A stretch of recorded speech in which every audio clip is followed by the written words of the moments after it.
Hello dear student. तो ये आपका वीडियो नंबर सेकेंड स्टार्ट हो गया है। ये है video lecture number second triple C NIELIT course का ट्रिपल सी का chapter first introduction to computer का ये सेकेंड वीडियो है। फर्स्ट वीडियो जो है इसके पहले डिस्क्राइब कर चुका हूँ और उसमें मैं जो है यहाँ तक क्या होता है ये कंप्यूटर जनरेशन, ठीक है। कंप्यूटर जनरेशन के बारे में बता चुका हूँ क्या होता है, ठीक। इस वीडियो से जो है स्टार्ट करूँगा क्लासिफिकेशन ऑफ कंप्यूटर का वर्गीकरण। तो डियर स्टूडेंट, यदि आपने इसके पहले का फर्स्ट पार्ट चैप्टर 1 का फर्स्ट पार्ट नहीं देखे हैं तो आप पहले जाइए फर्स्ट पार्ट देखिए, क्योंकि मैं त्रिपाठी टेक्निकल ज्ञान चैनल पर ट्रिपल सी का फुल कोर्स का प्लेलिस्ट बना दिया हूँ और इसमें सभी चैप्टर के टॉपिक वाइज वीडियो आते रहेंगे। मतलब चैप्टर 1 के 2 से 3 पार्ट में कंप्लीट हो जाएगा। चैप्टर 1 जो 2 से 3 पार्ट में कंप्लीट हो जाएगा वीडियो, ठीक है, जिसका फर्स्ट पार्ट बन चुका है और सेकंड पार्ट ये रहने वाला है और थर्ड पार्ट में जो है और कुछ टॉपिक जो बचेंगे उसको कवर कर लेंगे, ठीक है। यानी कि चैप्टर 1 के 3 पार्ट रहेंगे, part first, second and third. 3 part में चैप्टर 1 कंप्लीट कर दूंगा, ठीक है। तो चलिए इस चैनल पर जो है यदि आप पहली बार आए हैं तो सब्सक्राइब करिए, लाइक करिए, ठीक है। और इस चैनल पर ओ लेवल का प्लेलिस्ट बना है, कोपा ट्रेड ITI का भी प्लेलिस्ट बना है, जिसमें सभी के जो है chapter wise topic wise video पढ़ते रहेंगे और पढ़ रहे हैं। BTech 5th semester 3rd year के भी जो है प्लेलिस्ट बन चुके हैं सभी सिलेबस के। तो जो प्लेलिस्ट बन चुका है उन सभी में जो है topic wise chapter wise video पढ़ता रहेगा। आप लोग जो भी जिस ब्रांच का है, जो कोर्स कर रहा है, ट्रिपल सी कोई कर रहा है, तो वो अपना प्ले लिस्ट में जाकर अपने हिसाब से जो भी देखना वीडियो देखिए, पूरा वॉच करिए और जैसा अच्छा लगे कमेंट में ज़रूर बताइए, ठीक है। और बहुत जल्द ही मैं कंप्यूटर साइंस डिप्लोमा का भी, पॉलिटेक्निक का भी जो है कोर्सेज स्टार्ट करने वाला हूँ। तो डियर स्टूडेंट, मेरा कहना ये है कि कंप्यूटर साइंस के जितने भी कोर्सेस हैं मैं वो सब अवेलेबल करवाऊँगा, ठीक है। जैसे आपका बीटेक का जो भी सिलेबस होंगे वो सभी रहेंगे और ITI का, कोपा ट्रेड जो भी है वो सभी रहेगा, ट्रिपल सी का, ओ लेवल का और डिप्लोमा कंप्यूटर साइंस ब्रांच का, इन सभी का जो है मैं क्या करूँ प्लेलिस्ट बनाकर सभी में वीडियो पढ़ता रहेगा टॉपिक वाइज, चैप्टर वाइज, ठीक है। तो चलिए इस वीडियो को शेयर करिए उन सभी के पास जिसके पास कंप्यूटर की कुछ भी नॉलेज नहीं है। और मेरा एक बार कहना ये है कि आप इसके पहले वाला वीडियो ज़रूर देखें, जिससे आपको सभी टॉपिक क्लियर में समझ में आएगा। तो चलिए जो है स्टार्ट करता हूँ कि वीडियो काफ़ी लंबा हो जाएगा और ऑलरेडी 3-4 मिनट तक हो ही चुका है। तो स्टार्ट करता हूँ क्लासिफिकेशन ऑफ कंप्यूटर को दो तरीके से क्लासीफाई किया गया है, ठीक है। कंप्यूटर को दो तरह से क्लासीफाई किया गया है, बांटा गया है। डेटा हैंडलिंग क्षमताओं के आधार पर, क्षमता के आधार पर, ठीक है, और आकार के आधार पर। क्षमता के आधार पर मतलब कंप्यूटर क्षमता के आधार पर बांटा गया है, इसलिए कि उसमें जो है किस कंप्यूटर में कितनी क्षमता होती है, ठीक है। तो उसको क्षमता के अनुसार जो है डिवाइड किया गया है, ठीक है। और बाकी है आकार के आधार पर। आकार के आधार पर मतलब कौन सा कंप्यूटर का कौन सा क्या आकार है, उस हिसाब से डिवाइड किया गया है। तो कंप्यूटर को दो तरह से डिवाइड किया गया है, एक डेटा हैंडलिंग क्षमताओं के आधार पर और सेकंड आकार के आधार पर, ठीक है। तो ये चलिए जो है मैं बताता हूँ based on data handling capabilities, ठीक है। ये फर्स्ट मैं बताता हूँ डेटा हैंडलिंग क्षमताओं के आधार पर कंप्यूटर 3 प्रकार के होते हैं। पहले तो कंप्यूटर को 2 टाइप में क्लासीफाई किया गया है, ठीक है, क्षमताओं के आधार पर और आकार के आधार पर। तो मैं अभी बताने वाला हूँ कि क्षमताओं के आधार पर कितने प्रकार के होते हैं। अब यहाँ पर भी क्षमताओं के आधार पर कंप्यूटर 3 प्रकार के होते हैं। तो चलिए मैं पहले ये तीनों टॉपिक पढ़ लूँगा, तीनों टाइप्स पढ़ लूँगा, इसके बाद आता हूँ आकार के आधार पर कंप्यूटर कितने प्रकार के होते हैं। डियर स्टूडेंट, तो चलिए मैं जो है अगला टॉपिक स्टार्ट करता हूँ। क्षमताओं के आधार पर 3 प्रकार के होते हैं, एनालॉग कंप्यूटर, डिजिटल कंप्यूटर और हाइब्रिड कंप्यूटर। ठीक है, तो ये फर्स्ट रहा आपका एनालॉग कंप्यूटर। इसको देखिए क्या होता है। एनालॉग कंप्यूटर एक ऐसा कंप्यूटर होता है जिसके द्वारा भौतिक मात्राओं को मापने के लिए किया जाता है। ठीक है, भौतिक मात्रा तापमान, दाब, गति, लंबाई और चौड़ाई आदि होती है। एनालॉग कंप्यूटर का इस्तेमाल पेट्रोल पंप में, वैज्ञानिक कार्यों में और टेलीफोन लाइन आदि में किया जाता है। ठीक है, देखिए एनालॉग कंप्यूटर ऐसा कंप्यूटर होता है जिसका उपयोग मैं क्या करता हूँ, टेम्परेचर को मापने में उपयोग करता हूँ। ठीक है, टेम्परेचर को मापने में उसका उपयोग करता हूँ, और दाब, प्रेशर जो भी है उसको मापने में, मेजर करने में जो है उपयोग करता हूँ। गति, ठीक है, कितनी दूरी में चला इसको भी नापने में। लंबाई, ठीक है, और चौड़ाई आदि को नापने के लिए मैं क्या करता हूँ, एनालॉग कंप्यूटर का उपयोग करता हूँ। ठीक, अब इसमें दिया एनालॉग कंप्यूटर का इस्तेमाल पेट्रोल पंप में। ठीक है, पेट्रोल पंप में इसका उपयोग करता हूँ। क्यों? क्योंकि पेट्रोल पंप में मैं जो है डीजल हो या पेट्रोल हो उसको मैं नापने के लिए इसका उपयोग करता हूँ। ठीक है, मापने के लिए कि कितने लीटर हैं, क्या हैं, कैसे हैं, उसको मापने के लिए जो है मैं इसका उपयोग करता हूँ। वैज्ञानिक कार्यों में भी इसका उपयोग होता है और टेलीफोन लाइन आदि में भी किया जाता है इसका उपयोग। ठीक है, एनालॉग कंप्यूटर का उपयोग। अब देखिए एनालॉग कंप्यूटर के उदाहरण। स्पीडोमीटर, यह एक एनालॉग कंप्यूटर है जिसका इस्तेमाल कार की स्पीड को मेजर मापने के लिए किया जाता है।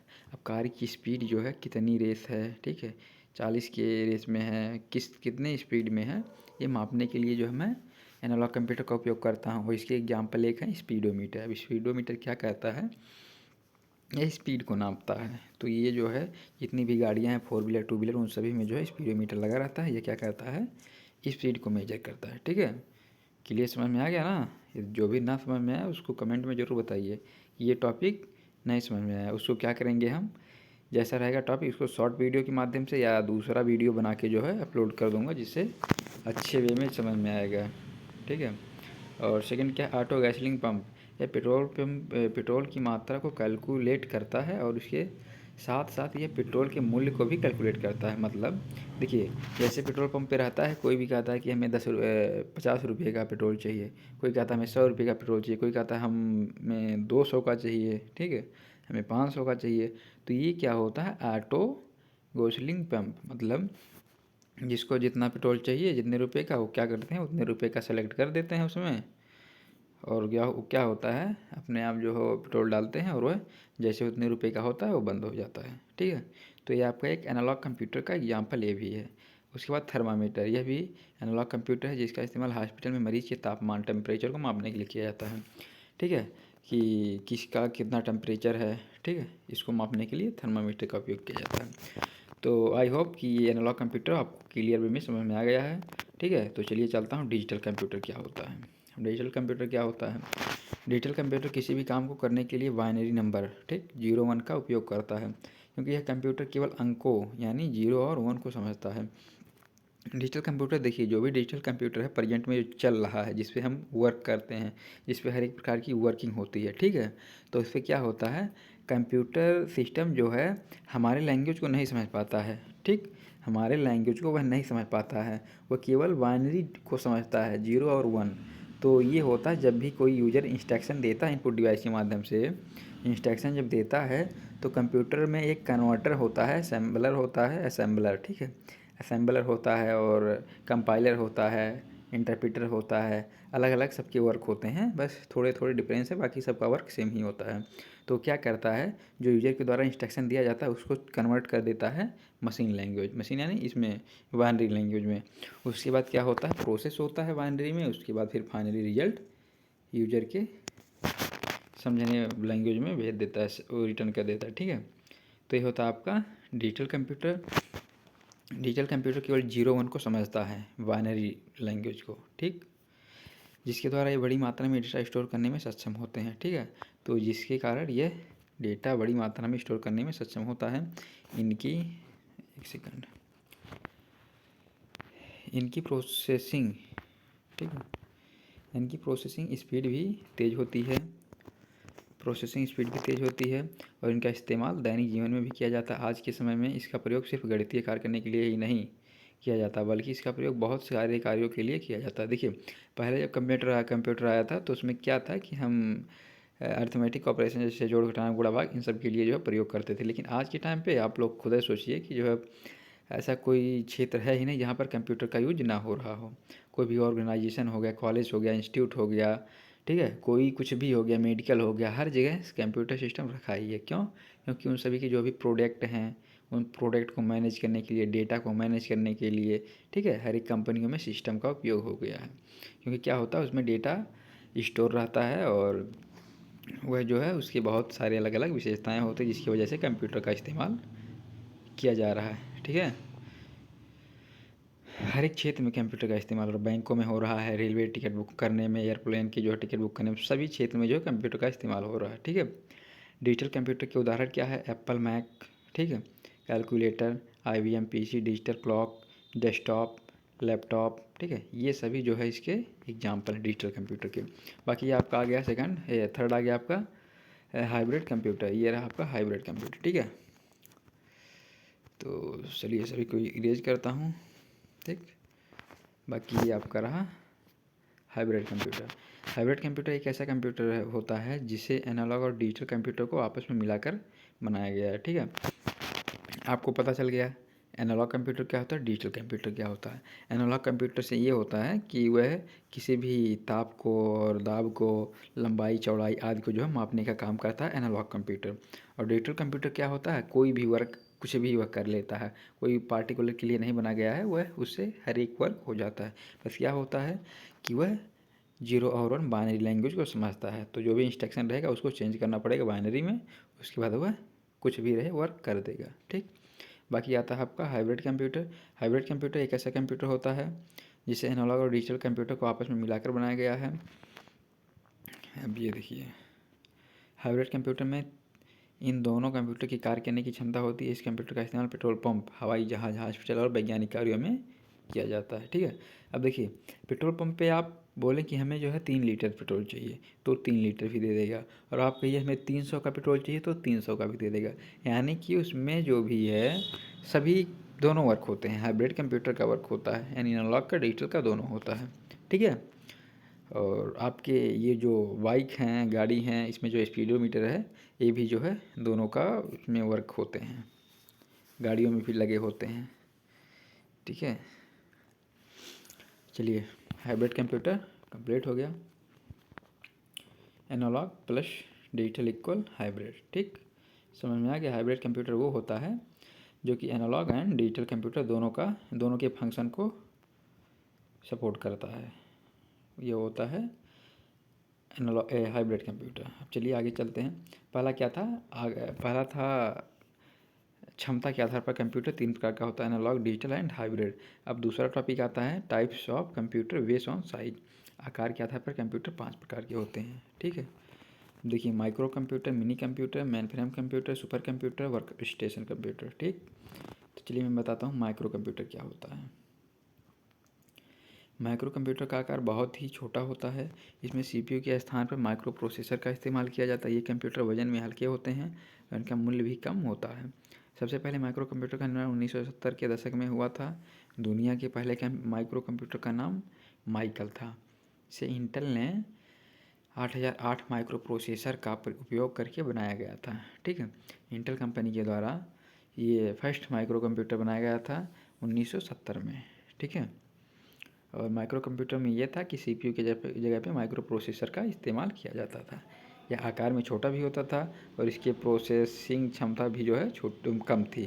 ठीक, माइक्रो कंप्यूटर के उदाहरण डेस्कटॉप कंप्यूटर, ठीक है, और आगे भी दिए हैं लैपटॉप कंप्यूटर, और laptop computer, notebook computer, tablet computer. ठीक है, ये सभी हैं आपके माइक्रो कंप्यूटर। इसके बाद आता है मिनी कंप्यूटर। ठीक, ये सब आकार के आधार पर हैं, क्षमता के आधार पर नहीं, आकार के आधार पर, बेस्ड ऑन साइज। सेकंड है मिनी कंप्यूटर। मिनी कंप्यूटर एक विशेष प्रकार का कंप्यूटर होता है जिसका आकार ना ज़्यादा छोटा और ना ही ज़्यादा बड़ा होता है। अर्थात यह कंप्यूटर माइक्रो कंप्यूटर से बड़ा होता है लेकिन मेन फ्रेम कंप्यूटर से छोटा होता है। मतलब माइक्रो कंप्यूटर से इसका आकार थोड़ा बड़ा होता है, इसकी प्रोसेस स्पीड भी उससे अधिक होती है, ठीक है।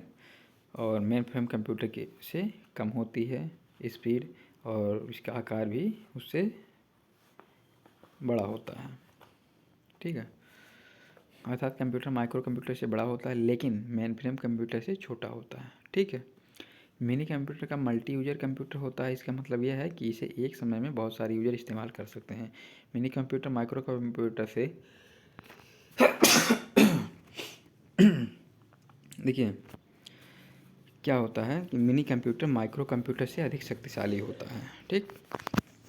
ये जो है मिनी कंप्यूटर, यह माइक्रो कंप्यूटर से अधिक शक्तिशाली होता है, परंतु यह मेनफ्रेम और सुपर कंप्यूटर की तुलना में कम शक्तिशाली होता है। इस कंप्यूटर को 1960 के दशक में IBM इंटरनेशनल बिजनेस मशीन के द्वारा विकसित किया गया था, ठीक। इसमें 2 या 2 से अधिक प्रोसेसर का इस्तेमाल किया जाता है। उसमें क्या था, सिंगल प्रोसेसर का इस्तेमाल किया जाता था, और इसमें क्या होता है कि 2 या 2 से अधिक, ठीक है, प्रोसेसर का इस्तेमाल किया जाता है। अगला आपका आ गया main frame computer. Main frame computer का आकार बहुत ही बड़ा होता है, मतलब सबसे छोटे आकार का होता है माइक्रो, ठीक, उससे थोड़ा बड़ा होता है मिनी, उससे थोड़ा बड़ा होता है मेन फ्रेम कंप्यूटर। इस तरह से जो है इनके ये जो है साइज के आधार पर डिवाइड किए गए हैं। अब आपका आता है कि मेन फ्रेम कंप्यूटर का आकार बहुत ही बड़ा होता है और इसमें बहुत बड़ी मात्रा में डेटा को स्टोर किया जाता है, ठीक है। मेन फ्रेम कंप्यूटर में बहुत सारे माइक्रो प्रोसेसर का इस्तेमाल किया जाता है। इसमें कोई गिनती नहीं है कि जो है 2, 4, 10, 5, इसमें बहुत सारा इस्तेमाल होता है, कोई गिनती नहीं रहे। इसलिए इसमें डेटा को प्रोसेस करने की स्पीड बहुत ही अधिक होती है। इसका प्रयोग बड़ी कंपनियों और सरकारी ऑफिस में अधिक मात्रा में डेटा को स्टोर करने के लिए किया जाता है, और ये कंप्यूटर काफ़ी महंगे होते हैं। मतलब मेन फ्रेम कंप्यूटर जो होता है वह मिनी और माइक्रो दोनों से महंगे होते हैं, ठीक है। आकार में बड़े भी होते हैं और प्रोसेसर में अधिक भी होते हैं, प्रोसेस स्पीड में भी अधिक होते हैं, ठीक है। ये रहा आपका मेन फ्रेम कंप्यूटर। बाकी स्टूडेंट वीडियो को लाइक करिए और चैनल को सब्सक्राइब करिए और शेयर भी करिए अपने सभी दोस्तों के साथ। और जो भी ना चीज़ें समझ में आवे उसके बारे में कमेंट जरूर करिए, कमेंट करना मत भूलिए। कुछ समझ में आवे या ना आवे कमेंट जरूर करिए, वीडियो कैसा है कैसा नहीं, ठीक है। बाकी मैं क्या करूँगा और भी जो अच्छे से डिस्क्राइब करने का कोशिश करूँगा, ठीक है। तो चलिए अगला टॉपिक बताता हूँ, सुपर कंप्यूटर क्या होता है। सुपर कंप्यूटर दुनिया का सबसे तेज़ कंप्यूटर है जो डेटा को बहुत तेज़ी से प्रोसेस करता है। अब मतलब सुपर कंप्यूटर जो है वह उन तीनों कंप्यूटर से अधिक स्पीड वाला होता है। माइक्रो, मिनी, मेन फ्रेम, इन सबसे जो है अधिक स्पीड वाला होता है सुपर कंप्यूटर, ठीक है। सुपर कंप्यूटर दुनिया का सबसे तेज़ कंप्यूटर है जो डेटा को बहुत तेज़ी से प्रोसेस करता है। इसका इस्तेमाल वैज्ञानिक इंजीनियरिंग के द्वारा बहुत सारे कार्यों के लिए किया जाता है, जैसे मौसम की जानकारी के लिए, ठीक है, मौसम का अनुमान लगाने के लिए कि 2 दिन बाद कैसा धूप रहेगा, कि कैसा बादल रहेगा, क्या जो है टेम्परेचर रहेगा, ठीक है, इन्वायरमेंट का। तो इन सब का अनुमान लगाने के लिए सुपर कंप्यूटर का उपयोग किया जाता है। परमाणु ऊर्जा की रिसर्च करने के लिए भी इसका उपयोग किया जाता है। सुपर कंप्यूटर का साइज बहुत बड़ा होता है, इसे रखने के लिए पूरे एक कमरे की आवश्यकता होती है। सुपर कंप्यूटर को हिंदी में महासंगणक कहा जाता है। कंप्यूटर को हिंदी में संगणक कहा जाता है, सुपर कंप्यूटर को महासंगणक कहा जाता है। विश्व का प्रथम super computer carry research company द्वारा 1976 में कैरी 1 विकसित किया गया था। भारत का पहला सुपर कंप्यूटर परम 8000 है, ठीक है। तो इसका उपयोग आप सभी को पता होगा कि जो है रिसर्च के लिए किया जाता है, मौसम की जानकारी करने के लिए किया जाता है, और इसका आकार बहुत बड़ा होता है, यह एक कमरे में रखा जाता है, ठीक है। भारत के पहले कंप्यूटर का क्या नेम है, भारत के पहले कंप्यूटर सुपर कंप्यूटर का क्या नेम है, परम 8000। तो ये सभी जो है ट्रिपल सी के एग्ज़ाम में आएंगे। तो आप लोग सभी जो है क्या करिए, जो भी टॉपिक हैं सबको अच्छे से जो है पढ़िए, और जो ना समझ में आए कमेंट जरूर करिए। बाकी अगला आता है आपका work station. Work station computer एक विशेष प्रकार का कंप्यूटर होता है जिसमें सामान्य कंप्यूटर की तुलना में अधिक प्रोसेसिंग पावर होती है। इसमें एक तेज़ माइक्रो प्रोसेसर होता है, इसमें बड़ी मात्रा में रैम और हाई स्पीड ग्राफिक एडेप्टर होता है जो कार्य करने की स्पीड बढ़ाता है वर्क स्टेशन, ठीक है। इसमें क्या होता है कि इसमें बहुत सारे माइक्रो प्रोसेसर का इस्तेमाल किया जाता है। वर्क स्टेशन मतलब वर्क कंप्यूटर एक विशेष प्रकार का कंप्यूटर होता है जिसमें सामान्य कंप्यूटर की तुलना में अधिक प्रोसेसिंग पावर होती है। इसकी जो प्रोसेसिंग पावर होती है अधिक होती है, उन सभी चारों से अधिक होती है। इसमें एक तेज़ माइक्रो प्रोसेसर होता है जिसमें बड़ी मात्रा में रैम और हाई स्पीड ग्राफिक एडेप्टर होता है। एक बड़ी मात्रा में रैम होता है, ठीक है। माइक्रो प्रोसेसर होता है तेज़, जो कि क्या कहता है सभी को मैनेज करता है, और इसकी स्पीड काफ़ी तेज़ होती है वर्क स्टेशन कंप्यूटर की, ठीक है। बाकी आपका चलिए हो गया। ठीक, अगला आपका आता है 13 नंबर। ठीक है, कंप्यूटर का उपयोग वीडियो एडिटिंग, उसका जो अभी बताए हैं, क्या नाम है इसका, वर्क स्टेशन कंप्यूटर का उपयोग किस में किया जाता है। कंप्यूटर का उपयोग video editing, 3D animation, software development तथा डेस्कटॉप पब्लिकेशन जैसे कार्यों को करने के लिए किया जाता है। सॉफ्टवेयर डेवलपमेंट मतलब वर्क स्टेशन का उपयोग क्या है कि जैसे 2 से 3 डेवलपर क्या करते हैं, उसके 2 से 3 डेवलपर क्या करेंगे, एक ही कंप्यूटर, जैसे 3 सिस्टम है, क्या करेंगे, 3 डेवलपर रहेंगे, वह आपस में जो है सभी वर्क को जो है मतलब सभी तीनों सिस्टम को कनेक्ट कर लेंगे और एक कोई प्रोजेक्ट बनाएंगे तो उसमें से जो है तीनों लोग वर्क करेंगे। ठीक है, लॉगिन होकर उसका लॉगिन और पासवर्ड रहता है, जिससे क्या होता है कि एक बार पहला लॉगिन होगा, फिर वह वर्क कुछ करेगा, फिर जो है वह लॉग आउट हो जाएगा, दूसरा वर्क करेगा, फिर तीसरा करेगा, मतलब इसी प्रकार से वर्क होते रहते हैं। ठीक है, तो आई होप कि आप लोग को जो समझ में आ गया होगा कंप्यूटर क्लासीफाई कितने प्रकार के होते हैं, क्या क्या होते हैं। ठीक है, अब चलिए आगे बताता हूँ computer of generation of computer, computer की पीढ़ियाँ। ठीक है, देखिए कंप्यूटर क्या होता है, कितने प्रकार का होता है, ये तो समझ में आ गया। अब कंप्यूटर की पीढ़ी देखिए क्या होता है, कैसा होता है। ठीक है, तो इसमें आपका पिछले कुछ वर्षों में कंप्यूटर में महत्वपूर्ण परिवर्तन आया है। इन परिवर्तनों को विभिन्न पीढ़ियों में वर्गीकृत किया गया, जो 5 प्रकार की हैं। ठीक है, जो अभी तक तो जो है जो भी कंप्यूटर की पीढ़ियाँ हैं वह 5 ही प्रकार में डिवाइड हैं। 5 ही उसके जो भी जनरेशन है, पीढ़ियाँ हैं, 5 ही टाइप में डिवाइड हैं। फर्स्ट जनरेशन 1940 से लेकर 1956 है। ठीक है, इसके बाद और रिसर्च किया गया तो फिर कंप्यूटर में और डेवलप हुआ तो उसका सेकंड जनरेशन आया 1956 से 63 तक। ठीक है, तो और इसके बारे में कुछ रिसर्च किया गया और डेवलपमेंट हुआ तो थर्ड जनरेशन आया। ठीक, उसके बाद और जनरेशन में जो भी और डेवलपमेंट हुआ तो फोर्थ जनरेशन आया, और उससे भी अधिक जनरेशन में जो मतलब उसके जो भी वर्किंग प्रक्रिया में और भी प्रोसेस हुई, ठीक है, डेवलप हुआ तो फिफ्थ जनरेशन आया। तो फिफ्थ जनरेशन जो है अभी भी चल रहा है और इसके बारे में जो है रिसर्च कर रहे हैं वैज्ञानिक। ठीक है, इसके बाद बहुत जल्द ही हमें लगता है कि बहुत जल्द ही सिक्स जनरेशन आने वाला है। ठीक, और बहुत जल्द ही आ जाएगा।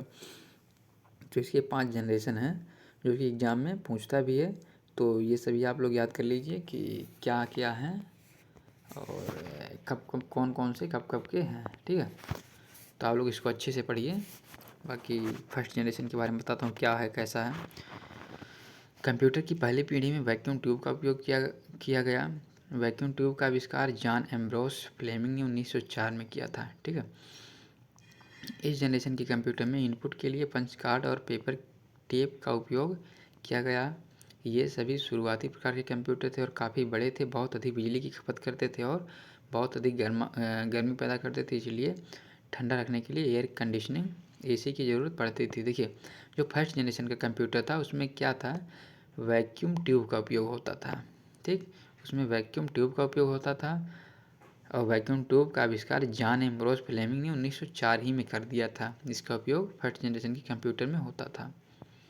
ठीक है, और यह साइज में बहुत बड़ा था और यह बहुत हीट होता था, बहुत जल्दी हीट हो जाता था, जिससे इसके अंदर एसी एयर कंडीशनिंग की ज़रूरत पड़ती थी इसको ठंडा रखने के लिए। बाकी ये रहा आपका फर्स्ट जनरेशन। और इस पीढ़ी के कुछ कंप्यूटर के नाम इस प्रकार हैं जिसमें वैक्यूम ट्यूब टेक्नोलॉजी का उपयोग किया गया था। ENIAC, EDVAC, UNIVAC, UNIVAC 1, UNIVAC 2, IBM 700, IBM 650। तो ये सभी हैं फर्स्ट जनरेशन के कंप्यूटर। क्लियर समझ में आ गया कि फर्स्ट जनरेशन में वैक्यूम ट्यूब का उपयोग होता था और यह आकार में बहुत बड़ा था, यह अधिक हीट होता था। ठीक है, जिससे एसी की आवश्यकता इसमें पड़ती थी। ठीक, अब आगे चलिए आता हूँ सेकंड जनरेशन में। सेकंड जनरेशन में क्या था, 1956 से 1963 तक था। कंप्यूटर की दूसरी पीढ़ी में ट्रांजिस्टर ने वैक्यूम ट्यूब का स्थान ले लिया। मतलब फर्स्ट जनरेशन में वैक्यूम ट्यूब का उपयोग होता था, सेकंड में क्या हुआ, वैक्यूम ट्यूब की जगह पे ट्रांजिस्टर का उपयोग होने लगा। ठीक, ट्रांजिस्टर का आविष्कार विलियम शॉकले ने 1947 में किया था। ट्रांजिस्टर वैक्यूम ट्यूब की तुलना में छोटे, तेज़, सस्ते और अधिक विश्वसनीय थे। ट्रांजिस्टर के कारण कंप्यूटर का साइज पहली पीढ़ी के मुकाबले छोटा हो गया। ट्रांजिस्टर के आने के बाद कंप्यूटर के क्षेत्र में काफ़ी ज़्यादा विकास हुआ। इस पीढ़ी में असेंबली लैंग्वेज और हाई लेवल लैंग्वेज का इस्तेमाल किया जाता था। देखिए, जब भी ट्रांजिस्टर आ गया आपका तो वैक्यूम ट्यूब का काम ख़त्म हो गया, इसका उपयोग होने लगा, जिससे ये हुआ कि कंप्यूटर का आकार भी छोटा हो गया और प्रोसेस स्पीड भी अधिक हो गई, ठीक है। और यह है उससे सस्ते भी हो गए और ये हीटिंग भी बहुत कम करने लगे, बहुत क्या हीटिंग भी नहीं करते थे, ठीक है। ये बदलाव हुआ सेकंड जनरेशन में। और ये असेंबली लैंग्वेज को भी समझने लगा और हाई लेवल लैंग्वेज का इस्तेमाल इसमें होने लगा। इस पीढ़ी के कुछ कंप्यूटरों के नाम इस प्रकार हैं: IBM 1620, IBM 1401, IBM 7094, CDC 1604, CDC 3600, UNIVAC 1108, ठीक। तो ये रहा आपका सेकंड जनरेशन का कंप्यूटर। अगला है आपका थर्ड जनरेशन। थर्ड जनरेशन है 1964 से 1971। कंप्यूटर की तीसरी पीढ़ी में ट्रांजिस्टर की जगह पे IC, ठीक। सेकंड में क्या था, ट्रांजिस्टर का उपयोग होता था और थर्ड में IC इंटीग्रेटेड सर्किट का इस्तेमाल किया जाता है। इंटीग्रेटेड सर्किट का आविष्कार जैक किल्वी ने 1959 में किया था। IC एक तरह की चिप है जो कि सिलिकॉन से बनी हुई होती है, इसलिए उसको सिलिकॉन चिप भी कहा जाता है। तीसरी पीढ़ी के कंप्यूटर की काम करने की स्पीड पिछले दोनों पीढ़ियों के कंप्यूटर से बेहतर थी। इंटीग्रेटेड चिप IC आने के कारण कंप्यूटर का साइज़ काफ़ी छोटा हो गया था। इसके साथ साथ मेमोरी की क्षमता भी काफ़ी ज़्यादा बढ़ गई थी। इस पीढ़ी में हाई लेवल लैंग्वेज जैसे कि कोबोल, पास्कल आदि का यूज किया जाता था, इसलिए इसमें प्रोग्रामिंग करना आसान था, ठीक। अब देखिए सेकंड में क्या था, रजिस्टर का उपयोग होता था और इसमें क्या हुआ, रजिस्टर की जगह पे IC का उपयोग होने लगा, जिससे क्या हुआ, इसकी साइज़ और छोटी हो गई और प्रोसेस स्पीड और अधिक हो गई, ठीक है। और यह इसमें जो है हाई लेवल लैंग्वेज का भी उपयोग किया जाने लगा, ठीक। तो जैसे जैसे जनरेशन का जो है डेवलपमेंट हुआ उस प्रकार से जो है कंप्यूटर की वर्किंग प्रक्रिया में भी वृद्धि हुई, ठीक है। जिस प्रकार से वर्किंग प्रक्रिया में वृद्धि हुई, डेवलपमेंट हुआ, उसी प्रकार से इसके जनरेशन को भी डिवाइड कर दिया गया, इसके जनरेशन को भी जो है डेवलप किया गया। अब ये रहा आपका 1964 से 1971 तक थर्ड जनरेशन। अब 71 के बाद आपका आता है फोर्थ जनरेशन। उसमें क्या है देखिए, उसको भी देखिए, ठीक है। अभी थर्ड जनरेशन का देखिए, ये थर्ड जनरेशन के पीढ़ी के कंप्यूटर के नाम इस प्रकार हैं: IBM 360 series, हॉनीवेल 6000 series, PDP personal data processor, IBM 370 half 168, TDC 316। ये सब हैं आपके थर्ड जनरेशन के कंप्यूटर। अब आ गया आपका फोर्थ जनरेशन। कंप्यूटर की चौथी पीढ़ी में IC की जगह पे माइक्रो प्रोसेसर का इस्तेमाल किया जाता था। अब देखिए, फर्स्ट में वैक्यूम ट्यूब, सेकंड में रजिस्टर, थर्ड में IC और फोर्थ में IC की जगह पर माइक्रो प्रोसेसर का इस्तेमाल किया जाने लगा। माइक्रो प्रोसेसर में बहुत सारे LIC लार्ज स्केल इंटीग्रेशन और VLSI very large scale integration तकनीक का इस्तेमाल किया गया। चौथी पीढ़ी आने के बाद कंप्यूटर और भी ज़्यादा आधुनिक हो गया। इस पीढ़ी के आते ही कंप्यूटर के काम करने की क्षमता और स्पीड दोनों ही बढ़ गई। इस पीढ़ी के कंप्यूटर हाई लेवल लैंग्वेज जैसे कि C++ आदि को सपोर्ट करते हैं। इसी पीढ़ी के दौरान MS-DOS और MS विंडो जैसे ऑपरेटिंग सिस्टम विकसित किए गए। इस पीढ़ी के कुछ कंप्यूटर के नेम इस प्रकार हैं: IBM 4341, DEC 10, स्टार 1000, PUP 11, ठीक है। तो ये सब आपके हैं फोर्थ जनरेशन के कंप्यूटर। इसमें क्या है कि प्रोसेसिंग स्पीड जो होती है ये और काफ़ी जो है बढ़ गई, प्रोसेसिंग स्पीड बढ़ गई according first, second and third generation के, ठीक। तो आपका ये 1971 से 1980 तक ये चला आपका फोर्थ जनरेशन। अब क्या हुआ, कंप्यूटर में और भी जो डेवलप हुआ, उसके फंक्शन प्रक्रिया में और वृद्धि हुई, ठीक है। तो आपका आया फिफ्थ जनरेशन। तो ये आपका है फिफ्थ जनरेशन 1980 से प्रेजेंट तक। पाँचवीं पीढ़ी में AI आर्टिफिशियल इंटेलिजेंस तकनीक का इस्तेमाल किया जाता है। अब इसमें जो है AI का इस्तेमाल किया जा रहा है। जैसे आप सभी लोग को पता भी है कि आप बहुत सारे AI एप्लीकेशन आ गए हैं जो कि आप उसमें जो भी कहेंगे वह आपका वर्क को जो है कंप्लीट करके दे देता है। चैट GPT हो गया, जेमिनी हो गया, और भी बहुत सारे ऐसे एप्लीकेशन हैं जो कि हर एक प्रक्रिया वह करके खुद ही दे देता है। तो ये सब जो AI हैं। और बाकी आपका रोबोट भी बन रहा है जो कि इंसान की तरह जो वर्क करता है, बस उन्हें केवल इंस्ट्रक्शन दिया जाता है, ठीक है। तो इस प्रकार से जो है डेवलपमेंट हो ही रहा है अभी। तो बहुत जल्द ही आपका सिक्स जनरेशन भी आ जाएगा। तो अभी प्रेजेंट में तो फिफ्थ ही चल रहा है, ठीक। अब चलिए, आपका फिफ्थ जनरेशन तक कंप्लीट हो गया। फर्स्ट जनरेशन में क्या था, वैक्यूम ट्यूब, सेकंड में क्या था, ट्रांजिस्टर था, और थर्ड में IC हो गया, और फोर्थ में क्या हुआ, फोर्थ में माइक्रो प्रोसेसर हुआ और फिफ्थ में क्या हुआ, AI का उपयोग होने लगा है। ठीक है, इसमें बहुत सारे माइक्रो प्रोसेसर यूज होते थे। अब चलिए computer and latest IT gadgets.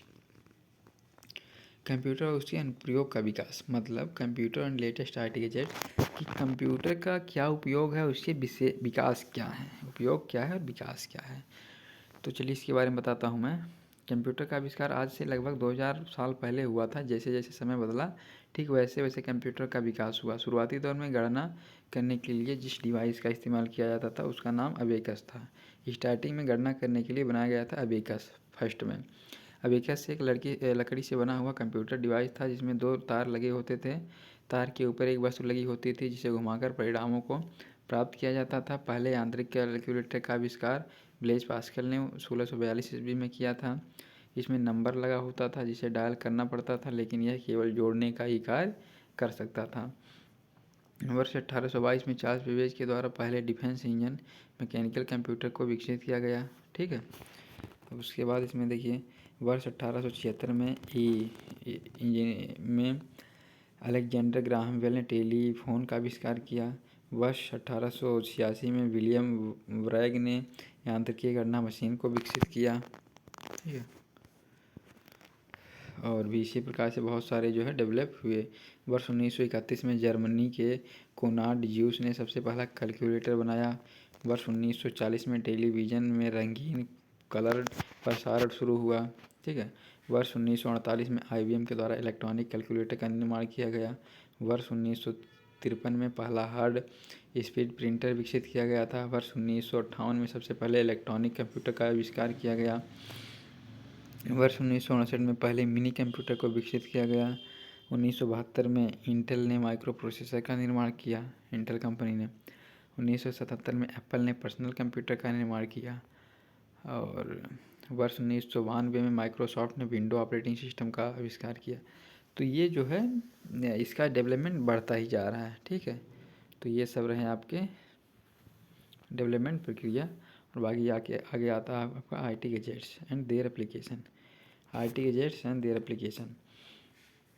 एक IT डिवाइस सूचना और संचारी प्रौद्योगिकी के लिए प्रयोग किया जाता था। IT गैजेट्स ऐसी डिवाइसेस होती हैं जो इंफॉर्मेशन टेक्नोलॉजी के आधार पर बनती हैं और कार्य करती हैं, जिससे हम सभी के कार्य ईजी और फास्ट हो जाते हैं। ठीक है, IT गैजेट्स क्या है और इसकी एप्लीकेशन क्या है कि एक ऐसी डिवाइस है जिसके द्वारा कोई भी कार्य अधिक तेज होती है। ठीक है, ह्यूमन के अकॉर्डिंग अधिक तेज होता है और इजी भी हो जाता है, जल्दी भी हो जाता है। तो नवीनतम IT गैजेट्स और उनके उपयोग में स्मार्टफोन, टैबलेट, डिजिटल TV और अन्य रोबोट आदि आधारित तकनीक शामिल है। हमारे दैनिक जीवन में IT के समावेश ने लगभग सभी चीज़ों को बदल दिया है। हम व्यक्तिगत और व्यावसायिक दोनों स्तरों पर कैसे बातचीत करते हैं। हम उस तरह से अध्ययन नहीं करते हैं जैसे हम करते थे, जैसे हम काम करते थे अब वैसा नहीं है। IT डिवाइस हमारे जीवन में लगातार क्रांति ला रहे हैं और कंप्यूटर प्रौद्योगिकी का अनुप्रयोग अब मानव द्वारा किए गए सैकड़ों कार्य करते हैं। देखिए, कंप्यूटर सिस्टम जो है ऐसा कोई कार्य है नहीं कि जो कंप्यूटर से ना कराया जाए। ठीक है, मान के चलिए 75 से 80% कार्य अब कंप्यूटर से हो रहा है इस समय पर, और आने वाले टाइम पर 100% कार्य कंप्यूटर से होगा। बस केवल 1-2% मानव के द्वारा इंस्ट्रक्शन केवल दिया जाएगा, बाकी सभी कार्य कंप्यूटर सिस्टम से होगा। तो कंप्यूटर का डेवलप बहुत हुआ। ठीक है, जिससे हर एक कार्य आसान हो गए करने में। अब IT गैजेट की सूची देखिए। IT गैजेट क्या है? Smart watch. स्मार्ट वॉच पहले क्या था कि केवल वह टाइम ही बताता है। अब स्मार्ट वॉच से आप कॉल भी कर सकते हैं, व्हाट्सएप चैटिंग, हर एक कोई ऐसा बचा ही नहीं है कि जो ना हो पावे स्मार्ट वॉच से। PDA personal digital assistance. ठीक, तो ये भी जो है एक आ गया है। ड्रोन कैमरा, ये आ गया है ड्रोन कैमरा। ठीक है, ये भी जो है एक IT गैजेट्स के अंदर ही आता है। Pen with camera. ठीक है, pen with camera TV, mobile, laptop, tablet, desktop, ये सभी जो है गूगल ग्लास, ये सभी जो है IT गैजेट्स हैं। इन सभी के द्वारा क्या होता है, हर एक कार्य आसानी से हो जाता है।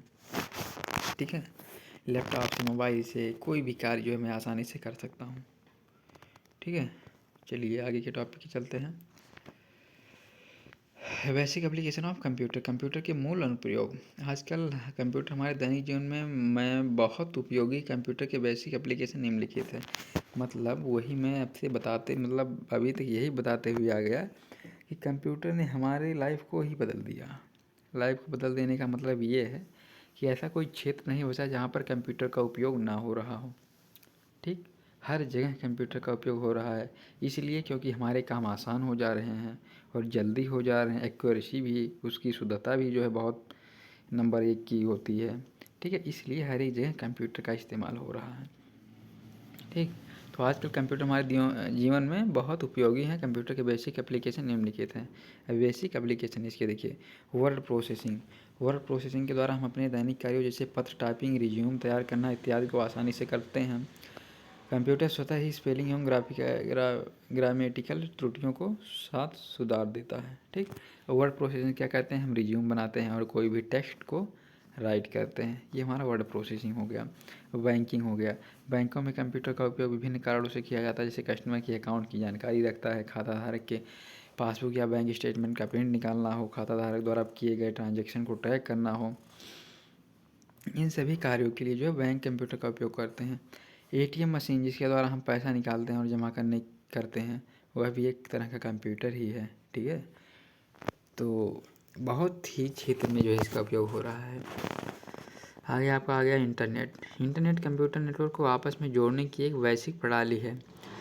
क्या है कि एक सिस्टम से दूसरे सिस्टम को आपस में जोड़ने का काम करता है इंटरनेट। ठीक, इंटरनेट के माध्यम से आप लाइब्रेरी की अपेक्षा अधिक जानकारी प्राप्त कर सकते हैं। आपके पास इंटरनेट के लिए बहुत तेज़ी और सुविधाजनक पहुंच भी है। देखिए, आपके पास इंटरनेट हो गया, कंप्यूटर हो गया, तो आप बैठे बैठे ऐसा कोई कार्य है नहीं कि जो ना कर पाएँ। आपके पास सिस्टम है, लैपटॉप है, मोबाइल है और इंटरनेट है, तो आप बैठे बैठे कुछ भी कर सकते हैं। ठीक है, बस क्या है कि आपके पास दिमाग होना चाहिए, यूज करने आना चाहिए, कैसे यूज किया जाता है। ठीक है, तो आज के टाइम पे इतना डेवलप हो चुका है कि बहुत से लोग कहाँ से कहाँ पहुँच गए हैं। आपका 4th नंबर पे आ गया हॉस्पिटल। अस्पताल में कंप्यूटर के माध्यम से ही अपने मरीज के डी कार्ड की जानकारी ले सकते हैं, जैसे मरीज का नाम, बीमारी इत्यादि, और एक क्लिक करने पर कंप्यूटर में मरीज की पूरी जानकारी प्राप्त कर सकते हैं। जैसे हॉस्पिटल में क्या होता है, पर्ची बनता है तो उसमें जो है कंप्यूटर पर मरीज के नेम को जो है स्टोर कर दिया जाता है, जिससे ये होता है कि मरीज़ कभी दोबारा भी आता है तो फिर उसके मरीज़ के नेम को उसमें सर्च करते हैं और वह ऊपर आ जाता है। तो क्या होता है कि फिर वह दोबारा पूछते नहीं हैं कि कौन सी बीमारी क्या है, सभी जो है उनके पास ऑलरेडी स्टोर रहता है। तो इसलिए जो है हॉस्पिटल में भी जो है इसका उपयोग होता है, और भी हॉस्पिटल में और भी जो कार्यों के लिए होता है, लेकिन ये मैं बता रहा हूँ डेटा को मैनेज करने के लिए। और भी अधिक अधिक कार्य हैं जहाँ पर कंप्यूटर का उपयोग होता है। अब आपका एजुकेशन, सबसे बड़ा क्षेत्र आपका है एजुकेशन। इसमें देखिए, आज के समय में एजुकेशन जो है, आज के समय में कई शैक्षिक संस्थाओं में स्मार्ट क्लासरूम होते हैं, जिसके अंतर्गत कंप्यूटर की मदद से किसी स्कूल के टीचिंग और लर्निंग प्रोसेस को बेहतर बनाया गया है। इसके अलावा आज शिक्षा प्राप्त करने के लिए क्लासरूम भी तेज़ी से पॉपुलर हो रहा है। इसके अलावा स्कूल में कई दूसरे वर्क जैसे रिपोर्ट कार्ड तैयार करने, प्रोजेक्ट व असाइनमेंट बनाने और ऑनलाइन परीक्षा करवाने के लिए भी कंप्यूटर का प्रयोग किया जाता है। ठीक है, एजुकेशन के क्षेत्र में कंप्यूटर का बहुत उपयोग रहा। ठीक है, बहुत सारी यूनिवर्सिटी में, कॉलेजेस में क्या है, प्रोजेक्टर है, स्मार्ट क्लास है, सब जगह जो है इसका उपयोग हो रहा है। बस इसलिए क्योंकि हमारा काम आसान हो जाए। ठीक है, और हम अधिक से अधिक एजुकेशन को जो है गेन कर पाएँ। ठीक है, तो आपका ये रहा रेलवे एंड एयरलाइंस रिजर्वेशन। देखिए, अब आप घर बैठे अपने मोबाइल से जो है रेलवे टिकट बुक कर सकते हैं, एयर के जो है एरोप्लेन के टिकट बुक कर सकते हैं। क्यों? क्योंकि सब सिस्टम आसान हो गया ना। कंप्यूटर के आते ही जो है हर एक प्रक्रिया बहुत तेज़ी से हो रही है, और डे बाई डे जो है इसकी प्रक्रिया और बढ़ती जाएगी, इसके डेवलपमेंट बढ़ते ही जाएंगे। ठीक है, तो रेलवे एंड एयरलाइंस रिजर्वेशन में कंप्यूटर की सहायता से किसी भी स्थान से आप अन्य स्थान को रेलवे और वायुयान के टिकट के लिए जा सकते हैं, तो इसमें गलती की भी संभावना भी नहीं है। ठीक है, तो आई होप कि आप सभी को बहुत अच्छे से समझ में आ चुका है। ठीक है, क्या होता है, कैसे होता है। तो चलिए, बेसिक एप्लीकेशन तो आपको समझ में आ ही गया। अब आपका ये है, तो चलिए जो है अगले टॉपिक पर, basic of hardware and software. जिसे आपको मैं पहले ही बता चुका हूँ कि सिस्टम विदाउट हार्डवेयर का वर्क नहीं करेगा एंड विदाउट सॉफ्टवेयर का वर्क नहीं करेगा। कि जैसे सिस्टम जो भी है तो उसमें हार्डवेयर एंड सॉफ्टवेयर का कम्बाइनेशन ज़रूरी है, रिक्वायर्ड है। बिना सॉफ्टवेयर के कंप्यूटर वर्क ही नहीं कर सकता। ठीक, ये मान के चलिए, मान क्या, बिना सॉफ्टवेयर की कोई कंप्यूटर चल ही नहीं सकता। तो इसमें जो है डिटेल्स में दिया गया है basic of hardware and software. तो चलिए अभी मैं हार्डवेयर के बारे में पढ़ता हूँ। हार्डवेयर क्या होता है? कंप्यूटर के फिजिकल कंपोनेंट को हार्डवेयर कहा जाता है, या फिर कंप्यूटर के वे पार्ट जिन्हें हम टच कर सकते हैं वह सभी हार्डवेयर पार्ट कहलाते हैं। कंप्यूटर में कई अलग अलग प्रकार के हार्डवेयर होते हैं। ठीक है, कंप्यूटर सिस्टम के वह सभी पार्ट जिसको हम टच कर सकते हैं वह हार्डवेयर कहलाता है। ठीक, हार्डवेयर कहलाता है जिसको हम फिजिकली छू सकते हैं, टच कर सकते हैं, वह हार्डवेयर कहलाता है।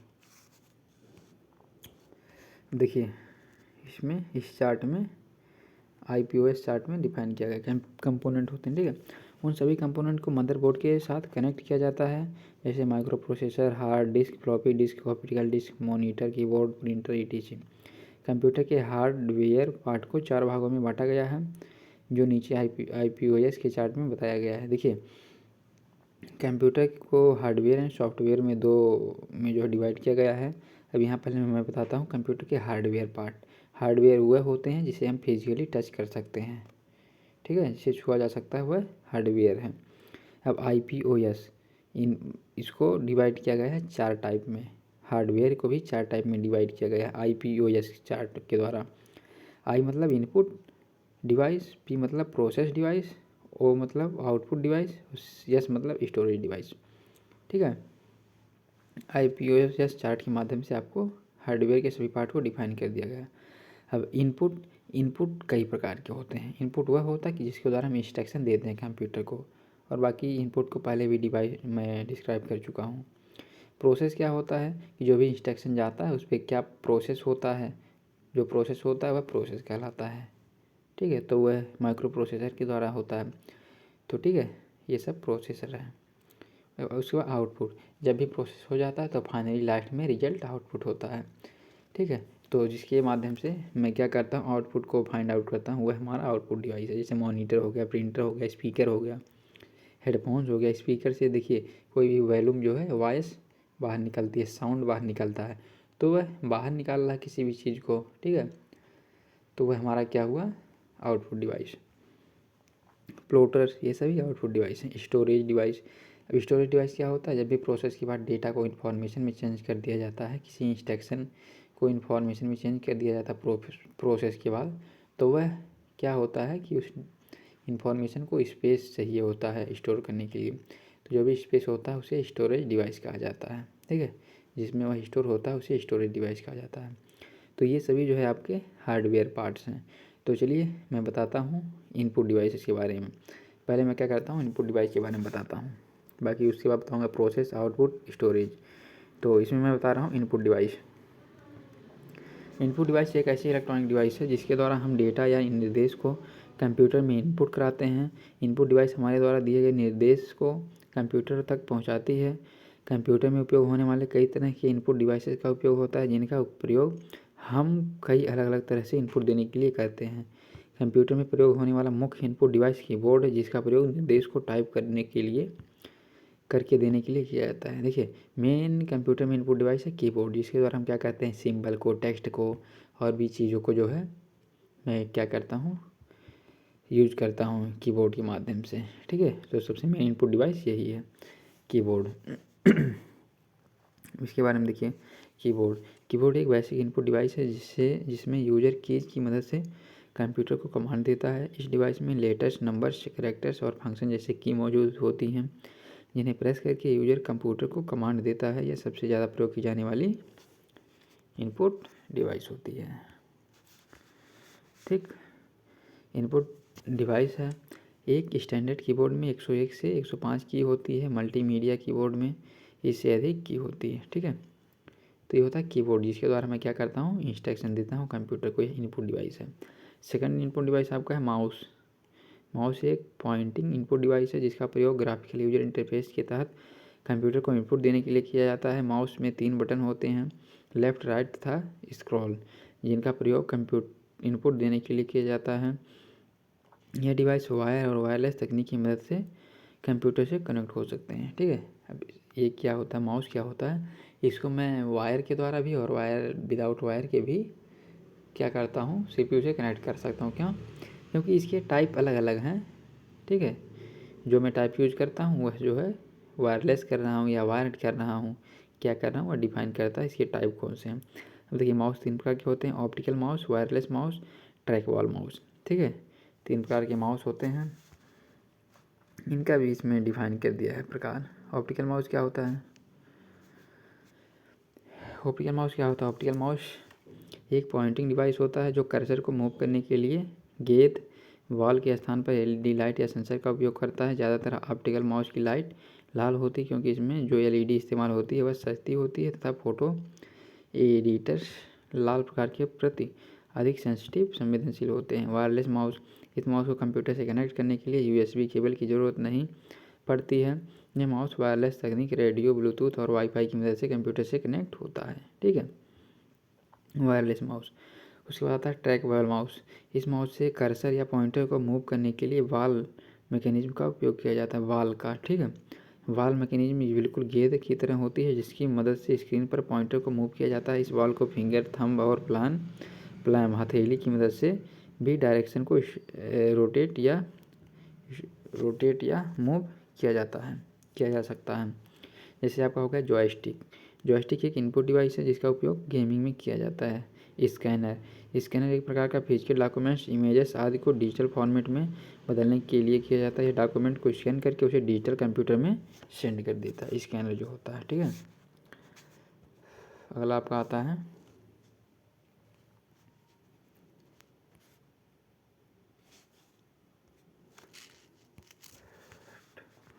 OMR optical mark reader. एक इनपुट डिवाइस है जो कि OMR मशीन के माध्यम से स्कैन की जाती है। इस डिवाइस का प्रयोग विशेष रूप से परीक्षाओं, सर्वे व अन्य प्रकार के डाटा को जांच करने के लिए किया जाता है। जैसे जो भी कम्पिटिटिव एग्जामिनेशन होता है उसमें जो OMR शीट होती है जिस पे क्या होता है, एग्ज़ाम होता है, जिससे ये होता है कि कॉपी की चेकिंग बहुत जल्द हो जाती है। तो OMR के माध्यम से जो है, OMR मशीन के माध्यम से भी इनपुट डिवाइस है जो कि क्या करता है, डेटा को यह कंप्यूटर में सेंड करता है। ठीक है, इसमें यह है स्याही के द्वारा करेक्ट और रॉन्ग को चेक करता है कि कौन सा गलत है कौन सा सही है। ठीक, इसके बाद आपका आता है MICR का पूरा नाम मैग्नेटिक इंक करेक्टर रिकॉग्नाइजेशन होता है। यह एक प्रकार की तकनीक है जिसका इस्तेमाल कागजी दस्तावेज को जांचने के लिए किया जाता है। इसका इस्तेमाल बैंकों और संगठनों के चेक की जानकारी निकालने के लिए किया जाता है। जैसे जो भी चेक बैंकों में जमा होता है तो इसके माध्यम से चेक होता है कि क्या चेक सही है या गलत है। ठीक है, चेक के में जो भी स्याही लिखे होते हैं, जो भी वर्ड लिखे होते हैं वह ऐसे स्याही से लिखा होता है जो कि इस मशीन में जाने के बाद उस पर उसी स्याही के माध्यम से वर्क होता है, जिससे पता चल जाता है कि यह सही है या गलत। ठीक है, बाकी आपका आता है लाइट पेन। लाइट पेन क्या होता है? यह एक इनपुट डिवाइस है जिसका इस्तेमाल टच स्क्रीन कंप्यूटर पर ग्राफिक डिजाइन, टेक्स्ट मैसेज आदि करने के लिए किया जाता है। लाइट पेन से आप बहुत आसानी से ड्राइंग कर सकते हैं। इसका पेन जैसा आकार, इसे इस्तेमाल करना बहुत आसान होता है। अब लाइट पेन क्या होता है? डिजिटल बोर्ड पर इसके माध्यम से मैं क्या करता हूँ, कुछ भी जो है लिख सकता हूँ, मैथमेटिकल या कुछ भी किसी प्रकार का जो फिगर वगैरह बना सकता हूँ लाइट पेन से। ठीक है, अब इसके बाद क्या आपका आता है VCR, बारकोड रीडर। देखिए, हर एक मॉल में, हर एक जगह पर जो भी प्रोडक्ट हैं उनके ऊपर एक जो है बारकोड लगा रहता है, जिससे ये होता है कि मैं उनके बारे में जो भी उनका इन्फॉर्मेशन है उस बारकोड को स्कैन करके पता लगा सकता हूँ उसके मूल्य क्या है और भी जो है उनके इन्फॉर्मेशन। तो बारकोड रीडर एक मशीन है जो कि क्या करता है, बारकोड को रीड करता है और उनकी जानकारी को पता कर लेता है। यह एक इनपुट डिवाइस है जिसका उपयोग बारकोड की लाइन में छिपे कोड को पढ़ने के लिए किया जाता है। जैसे आप वाईफाई किसी को दे रहे हैं तो पासवर्ड ना बताएं तो आप अपने बारकोड को शेयर कर सकते हैं, वह स्कैन करके क्या करता है, कनेक्ट कर लेता है। तो बारकोड काले रंग की एक खड़ी रेखा होती है जिसमें बहुत सारी जानकारी छिपी होती है, जैसे उत्पाद का नेम, उत्पाद की कीमत, उत्पाद की कीमत, बैच नंबर, कंपनी का नाम आदि, ये सभी जो है उसमें रहते हैं बारकोड में, ठीक है। वाईफाई के पासवर्ड ये सभी उसमें रहते हैं। और आ गया माइक्रोफोन। माइक्रोफोन एक इनपुट डिवाइस है। इसका उपयोग ध्वनि तरंगों को विद्युत तरंगों में बदलने या कंप्यूटर में ध्वनि इनपुट करने के लिए किया जाता है। यह ध्वनि तरंगों को विद्युत संकेत में परिवर्तित करके ध्वनि को कैप्चर करता है, जो डिजिटल या एनालॉग हो सकता है। जैसे जो मैं ये वीडियो बना रहा हूँ, इसमें बोल रहा हूँ, तो यह रिकॉर्ड हो रहा है इस वीडियो में, ठीक है। और ये लोग आप ये वॉइस जो आप लोग सुनेंगे, तो ये होता है कि इसमें जो है लगा है वॉइस, जो कि हमारे जो वॉइस को रिकॉर्ड करता है। देन इसके बाद यह निकालता है, बाद में जब मैं क्या करता हूँ, स्टोर कर देता हूँ वॉइस को, स्पीकर के माध्यम से निकालता है। तो स्पीकर आपका क्या है, आउटपुट डिवाइस। और ये वॉइस ध्वनि क्या, ये क्या है, माइक्रोफोन, ये आपका इनपुट डिवाइस है, ठीक है। तो चलिए चलता हूँ अगले टॉपिक पर। अब आपका देखिए आउटपुट डिवाइस आ गया। अब आपका इनपुट डिवाइस कंप्लीट हो गया, ठीक। IPOS में आपका इनपुट डिवाइस कंप्लीट हो गया। क्या क्या होता है, अब आपका आ गया आउटपुट डिवाइस।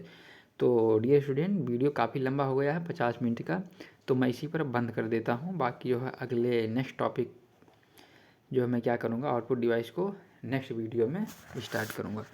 तो देखिए अभी तक तो मैं कुछ बोला नहीं। वीडियो को लाइक करिए, कमेंट करिए, कुछ भी। तो आप लोग क्या करिए, वीडियो को लाइक कर दीजिए, कमेंट कर दीजिए, जो भी जैसा वीडियो या भी अच्छा भी लगा हो या नहीं, बताइए क्या राय है आपका। लाइक करिए, कमेंट करिए और शेयर करिए, ठीक है। और चैनल को सब्सक्राइब करना ना भूलिए, ठीक है। Love you to all. बाकी आप लोग मस्त रहिए, ठीक है। Thanks for watching my video, okay.